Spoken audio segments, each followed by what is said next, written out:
Happy New Year! Happy New Year. Like last year, we didn't do a review of 2023, so we did it in the beginning of 2024. Here, we celebrated the holidays together, but we didn't do any review. We took a mental break, but now we're going to look at the movies and shows we reviewed in 2024. I got my tea ready.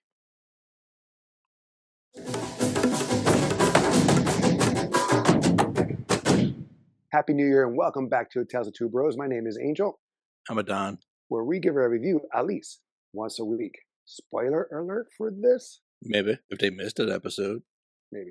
We reviewed movies, shows, current, back in the day. We did anime.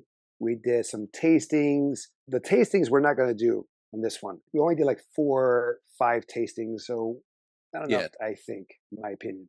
But a lot of these movies and shows cross between multiple genres. As a lot. Like some of the action. Mm-hmm. Yeah, it's common, but like in the sense of the genres of action could be in our throwback. Mm-hmm. Our throwback could be seen as another like comedies section, what have you. But we're going to go into how we reviewed it and present it in this fashion. So like from each category that we reviewed in 2024, we'll pick the best, we'll pick the worst. Do you have a category you want to go into first? I think the easiest will probably be knock this out of the way. Sensational. Sensational reviews. Yes, our category for Star Wars related topics, shows, and movies. So just to recap, The Acolyte, The Bad Batch final season, which was season 3, and Tales of the Empire season 1. Out of those 3, what was your favorite? I hate to say it like this, but it's like choosing the least worst. Yes. Yes. This is gonna sound weird, but Bad Batch final season. No, that's mine as well. Part of it was because it's the final season. Well, for me, it was because they knocked it out of the park in the sense of what I wanted in season 1 and season 2, they brought it in season 3. A little bit, yeah. They were finding like their niche, but at the same time, right? Yeah, I didn't care about the side missions, the countless side missions in season 1 and season 2. Like every time it got good, then it went to a side mission. When it got really juicy, they went to another side mission, or they broke away from the juicy stuff and did a side mission after another side mission, which was like, no. The best stuff had to do with crosshairs, in my opinion. Yes. Even though I confused season 2 and season 3 on certain certain March. Yes. But what about the worst? I'm going to say Acolyte, and only because it started off relatively strong and had some good moments, but the drop off was just off a cliff. What was it when we were watching What If? That moment where they dropped off the cliff. What's the movie? Thelma and Louise. Thelma and Louise. I felt Thelma and Louise watching that show because like you want to ride the show. You're like, we can do this together. We can make it here. And then they keep doing stuff, and then all of a sudden it's like, wow, they really thought they could. See, for me, was it Tales for you? Tales of the Empire. Yes, The Acolyte. Even though it was crap overall, it pushed the woke agenda. That's what I felt. But which is accurate. The action in The Acolyte was top notch. I think the fight scenes was really good, very well choreographed. It reminded me of the choreography in a lot of samurais and kung fu films, but in the original trilogy. Even though people hate the fight sequences in the sequel trilogy, is done still very well. I mean, the prequel trilogy, to me, is just a lot of flair, lacks the substance, a lot of spinning, twirling, hitting too high, hitting too low. It lacked the heart, where the Acolyte action scenes, it had, like, we felt it when certain characters got taken out. We're like, oh no! Like Homegirl, literally X-23. The only X-23. That was the only one that was like, oh no. The other one was like, oh, you got dogged. Well, true, but the thing is, like, you felt for certain characters, and you're like, wow, like the moves are really cool, like how they countered or how they made a certain attack. I thought that was really cool. Tales of the Empire, it felt like more like Tales of the Sith. Technically, it should have just been Tales of the Jedi season 2. Right, because it's pretty much mostly Jedi stuff, really. Yeah, with some Tarkin, not Tarkin, homeboy, You're about to the say blue Token? guy. No, no, no. The blue guy. Favorite characters. Thrawn. Thrawn. Thank you. I don't know why I thought Tarkin, but Thrawn. He makes an appearance and all that stuff. But it's not really his story. Yeah. Like if he had more of his story in there, okay, Tales of the Empire. Oh, great. But no, we have Homegirl. That was in Ahsoka, and then another one that was a fallen Jedi that came back, I think. But the two is it's kind of close, but Acolyte eats it because of the action scenes. See, for me, I was going like for rewatchability. Like not in the sense that I would sit there, but I could have it play in the background, and the story was just enough that I wouldn't mind the Star Wars story play in the background for Tales of the Empire. Oh, see, I would not watch both. Well, I'm just saying. I'm saying if I'm stuck in a room and I had to watch one or the other, I'm just saying. Right, but like for me, I will go to YouTube and watch the fight clips. But then that's not watching the show. The Acolyte. Well, exactly. Hello. I'm not saying I'm not going to watch the show again. Yeah. I mean, it had potential. Absolutely. Because you have Plagueis the Wise in it. That was such a teaser. Is the worst. I know. Tease. Well, I mean, season 2 will bring him out more because we get how Darth Sidious learns about the powers of. Well, that's what we think. We don't know how that's what because they went wild with some of their things that they were doing. That's true too. Yeah. So we got the sensational done. What's the next category? I'm going from easy to hard. I'm going anime. That's not that hard. I said easy to hard. So we reviewed 3. One was a movie. Two were movies, and one was a series. Ninja Scroll, which was celebrating its 30th anniversary. Baki Hanma versus Kengan Ashura, and Mobile Suit Gundam Iron Blood Orphans. What was your favorite? Come on, man. We know this is not even going to be a negotiation between the two of us. It's Ninja Scroll without question. Ninja Scroll. Yes. Ninja Scroll takes the top honors in that. Most definitely. Then the worst of the other two. I think this is where we'll have a divide. Well, for me, Mobile Suit Gundam Iron Blood Orphans took too long for me. As I was watching, I was texting you like, I'm bored. When does it end? What the hell? Yes. Well, there's so many episodes. There's 25 episodes. And you never even got through to season 2. No, I didn't even start season 2. Yeah. So, no. They killed like 99% of the characters off in season 2. Spoilers. Is it worth for me watching? Oh, no. You're going to have some of the same complaints. But, I mean, some of the kills are going to be like, what just happened? To that point, you have to go through like 30 episodes from season 1 all the way into season 2 to get to those kind of moments. It's a lot. It's a lot. I admit it. But I still find it better than Baki versus Hanma. I mean, that is Baki and Hanma. I mean, Baki versus Ashura. Same person. Listen, it's basically Freddy versus Jason, where they take two hype characters, put them together, and we never get the answer that we all want. Where, like, who's going to win in a true fight? Yes. And they even finished, like, Rocky 3, where Apollo and Rocky go at it, and then it freezes. Yeah. So you don't know. They try to do that. But for me, I wish they did another movie. I mean, granted, if you do the series individually, like Kengan Ashura, spoiler alert, he dies. Yeah. At the end of the series. So, like, this takes place prior to that, obviously. But I would like to see another one, but done in the animation style. Well, you never saw the final season, did you? I did. You did. Okay, so he died. But here's the thing: like, he never left the island. Oh, yes, you're right. And so when someone was out there was like, "It is canon." I'm like, that doesn't make it canon because someone says it is. It's the most convoluted thing ever. When did it happen? Like, if he's on, like, what, in the sense he's training, he's already representing the old guy and whatever business he's in. And everything that happens on the island is all a matter of like a few days. And there's a lot of things I let go just for the sake of story and entertainment. Mm-hmm. But what I've learned while we've been doing this, sometimes you can't let it go. Sometimes you can, sometimes you can't. Right. I get it. You know how I am on certain things. Absolutely. So, yeah. All right. So next series. Now this one, technically, you have a little bit of overlap with some other categories. How? Wait a minute. Hold up. How? From looking at it right now. Well, because like some of the other categories you have, because some of the other categories you have hold up. Series in them too. Let me announce what we reviewed in 2024. Masters of the Universe, Revolution, Season 1. Mr. and Mrs. Smith, Season 1. Monarch, Legacy of Monsters, Season 1. Shogun, Season 1, because now they're making a Season 2. Mm. House of Ninjas, Season 1. Mm-hmm.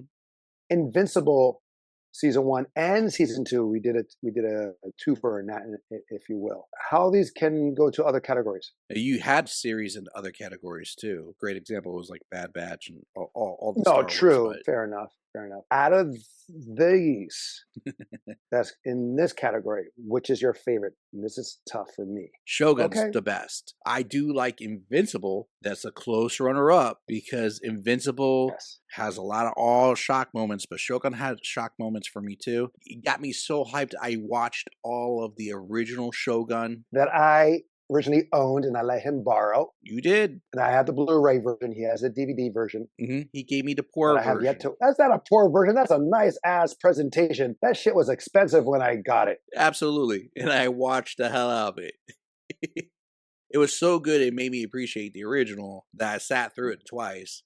And I was like, this is a good ass show. And I was like praying to up above that I get a season 2 over all these other shows. Okay. Well, Shogun is more of a remake, if you will. Even though in the original version, it's more of Blackthorn. I'm sorry for forgetting his name. It's definitely not Blacksmith. So it's through his eyes. Yeah. Where in I think this they just one, call him Anji, right? Pilot. well, yes, but for this one, it's through three pairs of eyes. Excuse me. Yes. Him, the Shogun, and the girl, who's also in Monarch: Legacy of Monsters. Yes. And she was the only reason why I enjoyed Monarch: Legacy of Monsters, because she's so damn hot. But I love Invincible. To me, stands out, even though Shogun is beautifully done and it is captivating. Invincible of the two is more original. Yes. And seeing a point of view where a kid who's been wanting to have powers has finally the powers, and then finds out his father is actually the villain. That's a total mind fuck. Oh, of course, yeah. And the other characters come in that makes it interesting as well. Both are great series. That's a close runner-up for me. I would have respected that. What about the worst? I was leaning towards Monarch because just yesterday I was talking so much trash about it with one of my friends. Wow, why? Because he liked it? No, he didn't know it existed, and he had just got through Godzilla versus Kong, New Empire, and then I'm like, oh yeah, they came out with this show beforehand. No, it's not New Empire. Versus is X. Whatever. Which is what we're going to review also or recap on here. Yeah. So he's like, the ape, and then he starts going over all this other stuff, and then I start talking about Monarch. He's like, wait, there's a world between the underworld and this world? Like, yeah. And then time's different. He's like, hold up. and they don't answer a thing in the movies. And this doesn't answer anything for the movies either, just makes more questions. He's like, well, that just sounds like a horrible time. What I liked about Monarch is that you have Kurt Russell and Wyatt Russell playing the same character as younger and version of the character. I like that. And of course, the girl from Shogun, yes. Yes. And that's what I was going to say. Like, that was gonna be my worst because I was trash talking it the most, but because of the graphics and the actors in it, it carried it above it. For me, is Mr. and Mrs. Smith. I'm just saying. Yes. Mr. and Mrs. Smith? Because I completely forgot about the show. It's forgettable to me. And I don't think we're going to get a season 2. Why not? The way it ended, we kind of want a season 2 because it leaves on a cliffhanger. But at the same time, that show just, like, when we watched the movie and we watched the show, like, the movie outshines the show so much. And the show literally got overshadowed by so many other things. Yeah, but the movie, which we'll review and our recap here, is just about them, who is Mr. and Mrs. Smith, right? In a sense, that character is not a code name. It's not like James Bond 007. I understand that. Here, remember, as the series started, we met a Mr. and Mrs. Smith. And then we find out we see 2 more that get inducted. And then we see another group that ends up being their assassins in here. So the next season can be another couple all together. You can tell another point of view of them, like people who are already in it and their experience was. So it's different here. Right. I liked Mr. and Mrs. Smith. I get it. Mr. and Mrs. Smith is expanding the lore of the world, and they're expanding the thing. But for me, the worst, I'm saying Masters of the Universe Revolution Season 1. Was it because of the ending of it? Yeah, and like it was got complicated. A little over the place. Yeah. A little bit. I mean, that's fair. That's But fair. I mean, I love the first two seasons. Now, what's next on the menu, sir? Let's do Marvelous. What we've seen in 2024 of Marvel films and series. So we did a review of What If season 2. Season 3 was awesome, by the way. Mm-hmm. Echo season 1, X-Men 97 season 1, X-Men Origins Wolverine the movie, Deadpool and Wolverine. Your favorite? Come on. He revitalized a whole genre. It's Marvel Jesus. Deadpool and Wolverine. It's the only film I watched in the theaters 4, maybe 5 times. Yeah, I think, you beat me by 1. So it is so good. But oddly enough, I have not seen it since it's been on Disney Plus. Yeah. Oddly enough. I'm tempted to have Dad watch it because Dad didn't like the first one just because of how much he swears. But Dad loves Hugh Jackman. Well, he swears too, even more. Yeah, but Dad loves that Wolverine, so like he might just be like, I'll watch it. Let's fucking go. What about the worst one? Oh, it's gonna be Wolverine. Yes, we had Deadpool and Wolverine as the best one, and it's kind of fitting that it's origin Wolverine is. But I'm gonna so say like fitting. Echo, it's trailing behind that for me. See, for me, that would be X-Men 97. Yeah, you did not like X-Men 97. No, I did not. Here's the thing about Echo. It felt like they did to her character what they did to Wolverine Origins. Yeah, but we don't have a long history with Echo as we do with Wolverine. That's why they can get away with that. But you and I know that her history from the comics, and we're like, true. There was a lot of strong potential. I mean, where they Thelma Louised it is when she's met with her past life gods, her ancestors, yes, and then Kingpin can see it too. I'm like, what? Because I liked her better in the Hawkeye show. Yes, in the Hawkeye series, she was awesome. Yes, yeah, X-Men Origins that's a tragedy. It's so bad in so many ways. It's like you can't enjoy any. And ironically, both movies had Gambit. Yes. So you get to see the best of Gambit in the best movie and the worst of Gambit in the worst movie. No, you know what? Some people like him, the first Gambit, compared to Channing Tatum. Channing Tatum. Why is his name so? How come his name is so kind of hard to say when you want to talk fast? I love Channing's version. I love CT's version. Comic book accurate. The talking is pretty much like the series was, in a sense, like it's kind of like his very very local. Yes. Like in the bayou. And What If, I mean, I just finished watching season 3. I did too. So damn good. But they have the actress who played Storm in X-Men 97 and the original Fox cartoon. She makes an appearance here, spoiler, in the last 2 episodes, and I hated it. I wanted more of her, like get her because they did her like Gamora. They just show her up. Yeah, but the thing is, like, I can weather the storm. Like all this freaking monologue. That's what Storm does, bro. I don't care. Just do it. I don't need to hear that you are the queen or the goddess of weather. Absolutely. I don't, just do it.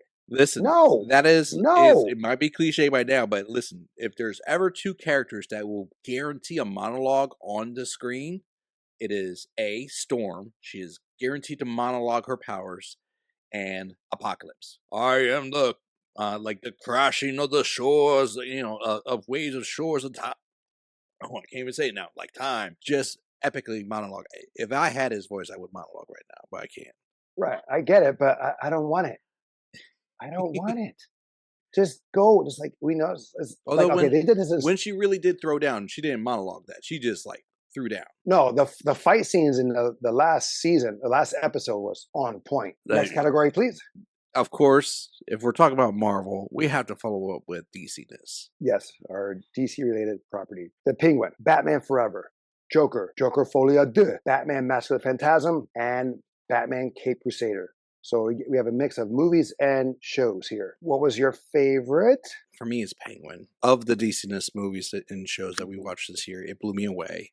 It's arguably one of the best adaptations of a character I've seen in a long time. Well, I will say reimagining. Not really adaptation, but more of a reimagining of the character. That's what this Matt Reeves Batman is more of a reimagination of... Yes, but I keep thinking of the Batman Earth One iteration, which Okay, connects more to this character kind of type. fair enough. I agree. I mean, it's kind of, for me, it's almost a three-way tie because you have the Penguin, you have Joker, and you have Batman the Caped Crusader. I thought you were going to say Batman Forever. No, Batman. Well, Batman is saved. Batman Forever is saved from here. Is not the worst, but Batman Caped Crusader is another reimagining, which I enjoyed, and a lot of people had issues. I enjoyed it too.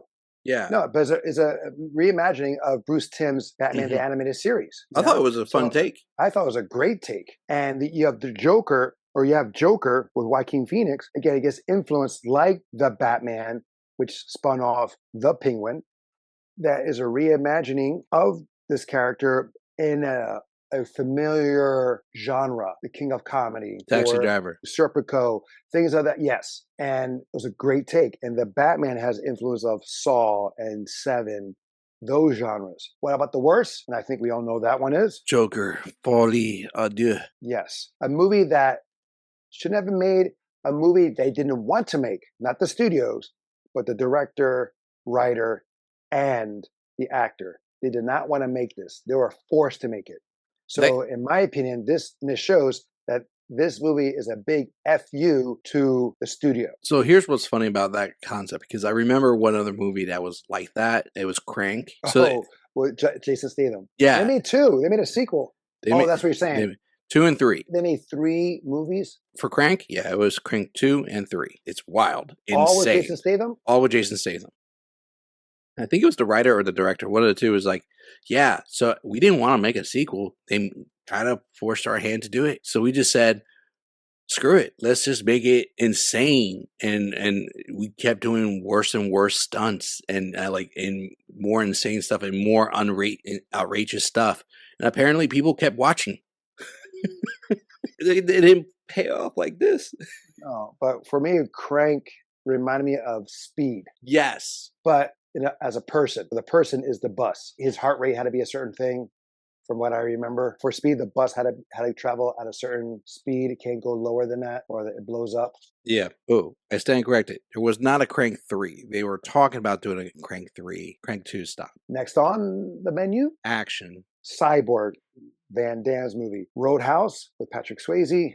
Then the remake with Jake Gyllenhaal, Roadhouse. Boy Kills World, No Retreat, No Surrender. I'm actually going to pick, and just for the pure category of action, Boy Kills World. And I'll tell you my runner-up, original Roadhouse. Roadhouse. And I want like Peter Griffin to come in, Roadhouse kick. I'll see if I can put it in the video. I agree. Strictly in the sense of action, yes, Boy Kills World kills it. It sets the bar that Skarsgård can do action and do it well. Yes. Which we'll talk about that later. True. But and then you have the original Roadhouse, which was overall great film. Great film. The 80s kicked ass in making like testosterone leveled films. Mm-hmm. You know, a guy's guy, mucho macho. The 80s rocked it out hard with that. And, you know, even though some of the fight scenes are kind of like more like ballet in some aspects, but in comparison to other ones, it was great. Like No Retreat, No Surrender. Yes, our introduction to Jean-Claude Van Damme, but I'm sorry, the acting just was so horrible. Same as Cyborg. Cyborg, the acting was so horrible, and it was all over the place. It made no sense in so many areas. True. The worst one for me is Roadhouse, the remake. Really? So Roadhouse 2024 would outbeat Cyborg or No Retreat, No Surrender for the worst. For action? Yeah. Yes. What is yours? Yeah, when you put it, use the same criteria I stipulated. I would say this. There's only one real, truly good fight scene. Maybe 1.5 in No Retreat, No Surrender. What? You have the ending, you have the beginning, you have the training montage that happened through, which was really cool. Yeah, but that's is training montages really part of like an action thing? Hell yeah, Rockies. All the Rocky films. I thought you were going to reference all the Jackie Chan films. That too. I was about to. The Fierce Hyenas, The Drunken Masters. Yes, all those kung fu films. That's part of the thing, right? And then you have him, the hero, saving his friend saving his father at the parking lot, and then the fight scene at the dojo. There's plenty of fight scenes in action. The movie is horrible, but the action is there. So bad. Yeah, I can go with Roadhouse 2024 well, for me, like, it doesn't. Well, it's not a remake; it's a reimagining. It is absolutely a reimagining. How the bad guy is taken out. It was actually so weak. Mm-hmm. The guy has these little horns, and he's about to stab the hero, and he blocks, grabs, then stabs the bad guy, and non-vital parts. Yeah, and the guy comes out walking out. Right, but I was naked. Like, in the original Roadhouse, two main villains were taken out: the Throat, and then the town comes and kills the main guy. They go to the house. Not the town, but some of the townsmen come and they shoot him. That's a great ending. Next movies. The Ministry of Ungentlemanly Warfare. Did we do that together, or did I do that with Kim? I think I did that with Kim. Did you watch it? No, I never got around to it. I know. It's a good one. That you and Dad should watch that. I gotta find where it's at. Godzilla x Kong: A New Empire. Beverly Hills Cop Axel Foley. The Crow. Beetlejuice. Transformers 1, The Thing, which is a prequel, Gladiator 2, Lord of the Rings, War of the Rohirrim. So just to clarify, we're talking about Crow 2024 and The Thing 2011. Correct. Gotcha. And this might seem silly or it might seem biased. Transformers 1, I think they did a fantastic job of giving origins to these characters, to a storyline that's been 40 years in the making. They told the story before, but they revamped it, gave their own spin on things. Great design for the characters. It was still entertaining. Some people were annoyed by Badassatron. I love Badassatron. I was saying that for a week or 2 weeks. You were saying it for a month. Oh. But yeah, I mean, yes, there were some parts that both of you and I were not the highest on. But I think, entertainment-wise, it was a fantastic entertainment piece. I was looking forward to the toys coming out, the models. I'm like, they're going to be great collectibles. So I got hyped the most. Did toys come out from it? Absolutely. They got model figures, toys. They're all out now. I didn't know. I didn't pay attention to that. So yeah, I have to agree with you. Transformers 1, awesome. I was pleasantly surprised how good it was. Very funny, good origin story. Yeah. Granted, you have The Thing that did a very good origin prequel story as well. True. And you know what? In rewatching it this year versus when I first rewatched it, I learned to appreciate this movie so much more now than I did when I first watched it. Truly a love piece to the original in many ways. Now the worst? Come on, man. Come on. So this year has been clear-cut worse categories. A lot of films that should have been major or could have been major global box office. Yes, you're right. Mm-hmm. But for me, it's The Crow. Yeah, no, that's what I'm saying. That there was no question about it. Well, I mean, Gladiator 2 is pretty damn close. It's so much better than The Crow. Fair enough too. The actions are pretty good, but again, and for the Gladiator 2, how do you have the son that actually lived from a character that was imaginary? And they do it in anime all the time. Maximus Aurelius was made-believe character. Absolutely. I mean, that's how Denzel's character is a real character, is a real person in history also. Mm-hmm. Right. But they just fudge things around. Well, and same with Gladiator. They fudge things around other things too, besides Russell Crowe's character, other things. Yes. It's like having sharks in the Colosseum. Apparently it was a real thing that they flooded. But not sharks. Not sharks. Where would you bring the sharks in the first place? Where would they store them? But yes, The Crow. 2024 is The Crow remake or reimaginary. It should have been left in someone's dream. It should have never been made. They claimed it was a remake. They didn't even say it, and then they tried backtracking and saying it was a reimagining. They just should have gone it's its own independent story. Secondly, in The Crow came after we saw Skarsgård in Boy Kills World. Right. And we were all hyped this man can fight. He had a good fight scene at the Opera House. Yeah. Yeah, I know. It's the whole Gundam situation for me. Yeah. I had to get all the way to that. Right. No, you're absolutely correct. And then it stopped being good after the Opera House again. Yes.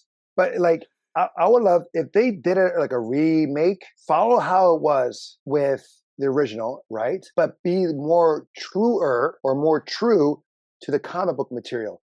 Because when we did our review on the original Crow, I kind of tore it down, but then looking at it again and then seeing some comic book panels, I was like, oh wow, they did stay true. I actually bought the graphic novel and I read it for the first time, and that movie is way more close than what we talked about, with a big twist at the end. Right, big twist. But then I liked where they're about to die. It's kind of like that they have a sense of peace from them. It gets very religious in a way. He's like the priest at a convention. You're talking about the original in the movie? I'm talking about the book. Oh yeah, the book. Okay. And there's very less focus on the girl, very less focus on the cop. It's more about him and dealing with his memory of the time together with Shelley. That, and every time he got close or it got deep, he'll go into a crazy anger fit or mourn even more. And the Crow was like, don't do it. Don't. Like, don't open that door. Don't go down that path. That kind of situation. Right. Yeah. And was I correct about the cats? There was a couple moments with the cats. They weren't like as constant as you made it describe, but yeah. Oh. But yeah, there's one where he's walking through a hallway. You see some cats, and there's more cats come. Then he comes in with a cat over his shoulder. Yeah. Yeah. So, I mean, that would be cool to bring that. I know it's kind of expensive to bring with the cats, but anyway. I mean, they did it in Batman Returns. Cat? Oh, well. Yeah, well, But anyway, next. So that just leaves us with the fantastic category, the foundation for this channel. Well, technically, the intent of the channel.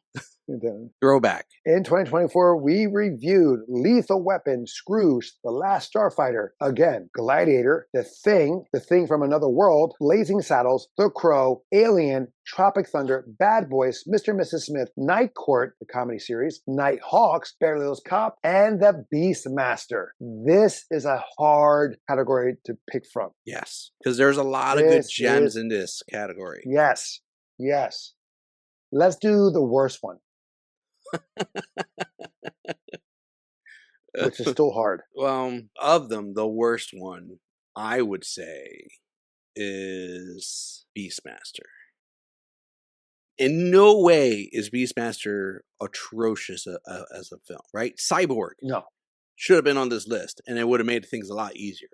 Yes. You're correct. You're right. Or even No Retreat, No Surrender. I would have chosen any of those two before I chosen Beastmaster. Yes. But it's like when you're putting people on a pedestal, like at the Olympics, someone's got to lose. In this case, it's the Beastmaster, Mr. I'm walking around in a loincloth the entire film, shredded as hell, mind you. And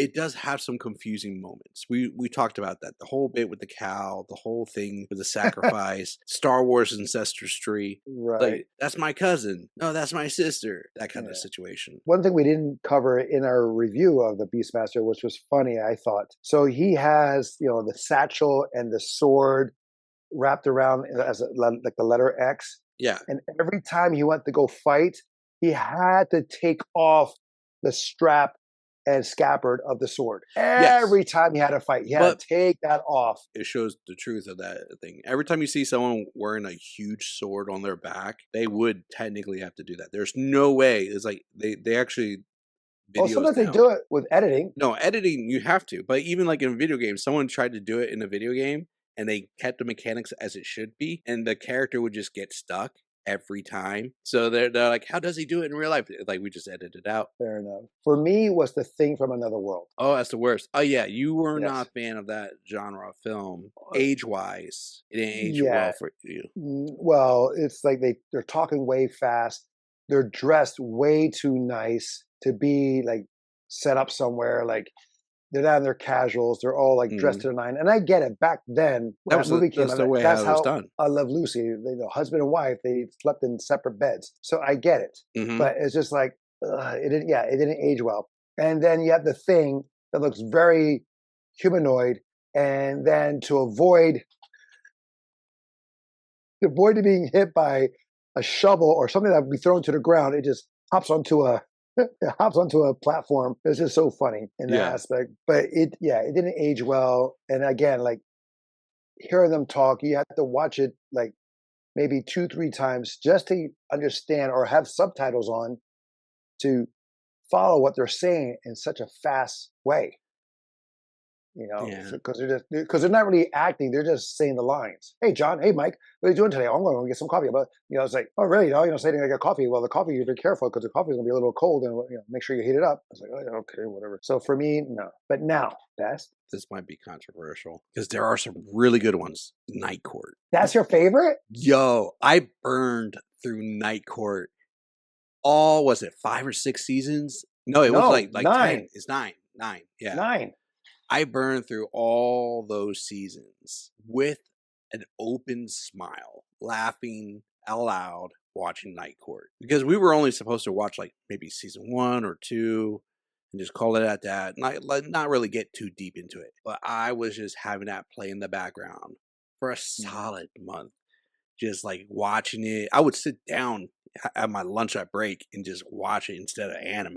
I was having so much fun watching Night Court. It held up so well. Season 1 is not enough. No, it got cooking. It got cooking like in season 3. That's when it got its stride. Mm-hmm. Dan and Bull. Yes, they carried the show. Yes, those two. They're like in Will and Grace. Mm-hmm. You have the 2 other side characters that were like that's what you watched it for. You didn't care about Will and Grace. You cared about those guys. Like Cheers. Jack and Cheers. Yeah, Norm, Cliff. Yes, Coach. Yeah, exactly. You cared about Sam and what's her? See, I can't remember her name. Yeah. So yeah, and it took me almost 9 seasons to watch 9 seasons. Oh my God, it took me forever to watch. But you kept coming back. I kept coming back. And they were hitting some really strong story points, like that were really serious points. Yeah, very on topic in the sense of the time. Yes, there was only one episode I thought was weak, and I think it was like live filmed, like they did it live, like they do once in a while here, so that the comedy didn't hit as well. The best one there's some really good ones on this list. That's why I was like, mine was controversial, but the sheer fact that kept pulling me back to continue. Mr. and Mrs. Smith, Bad Boys, Tropic Thunder, Lethal Weapon. So right there, those 4, I would put Tropic Thunder above those. But no, but what I'm saying is like they're good. Beverly Hills Cop. No, Beverly Hills Cop. Even Blazing Saddles, in the sense of the chemistry between the main characters. Oh yeah, the chemistry was so good. Even The Last Starfighter, the chemistry of the 2, of the alien and the hero. Yeah, setting aside the CG graphics, that was a fantastic film. Otherwise, and the thing was like it gave you like who done it, like you don't know. It's like Clue in that way. And this was the first time you were able to sit through the entire thing of the thing. The thing of the thing, yes. Because I remember you telling me that was first time you watched it since you were a kid. Yes, exactly. I had to give it up to Gladiator. The original Gladiator. Yeah, you always were a big fan of the original. I wasn't a big fan of the original. I told you that the first time on our review. Yeah, you did. I feel like you were in denial. The music is what I loved. Mm-hmm. But after watching it again, the acting, the tempo, the action, I got emotional again. I did not get emotional with all these other movies. I got nostalgic, but I didn't get emotional on his death, and then seeing his family die, him getting his revenge, him saying that iconic line when he takes off the mask and turns around. That is so good. And then he had that musical score right behind it with every iconic scene. It's a great movie. It's way better than I remembered. So for me, it's Gladiator. The other ones, I love Lethal Weapon. I love Lethal Weapon. I love Tropic. I love Tropic Thunder. Yes. Bad Boys is fun. I have a great time watching Mr. and Mrs. Smith because of the chemistry. The Last Starfighter is a great popcorn film. Alien, watching again, it had comic appeal this time around. Yes. Originally, no, but like watching it this time, yes. Like, yeah. Yeah. The Crow. Gotcha, bitch. The end. The Crow is much better than I remembered. Mm-hmm. But again, Gladiator for me takes it. Can't argue with any of that. All right, guys, that is our best and worst of 2024. What was yours? Let us know in the comments below. Now, coming in 2025, we're going to do more throwback reviews as well as more tasting reviews. We kind of like it. I enjoy them.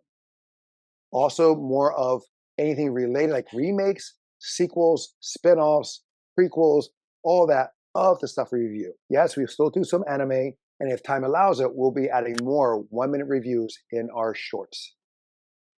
Nice. Is it shorts or short stories? What is it? It's shorts. Until next time, we'll be the next time. I'm Angel. I'm Adon. Happy New Year, bro. Happy New Year.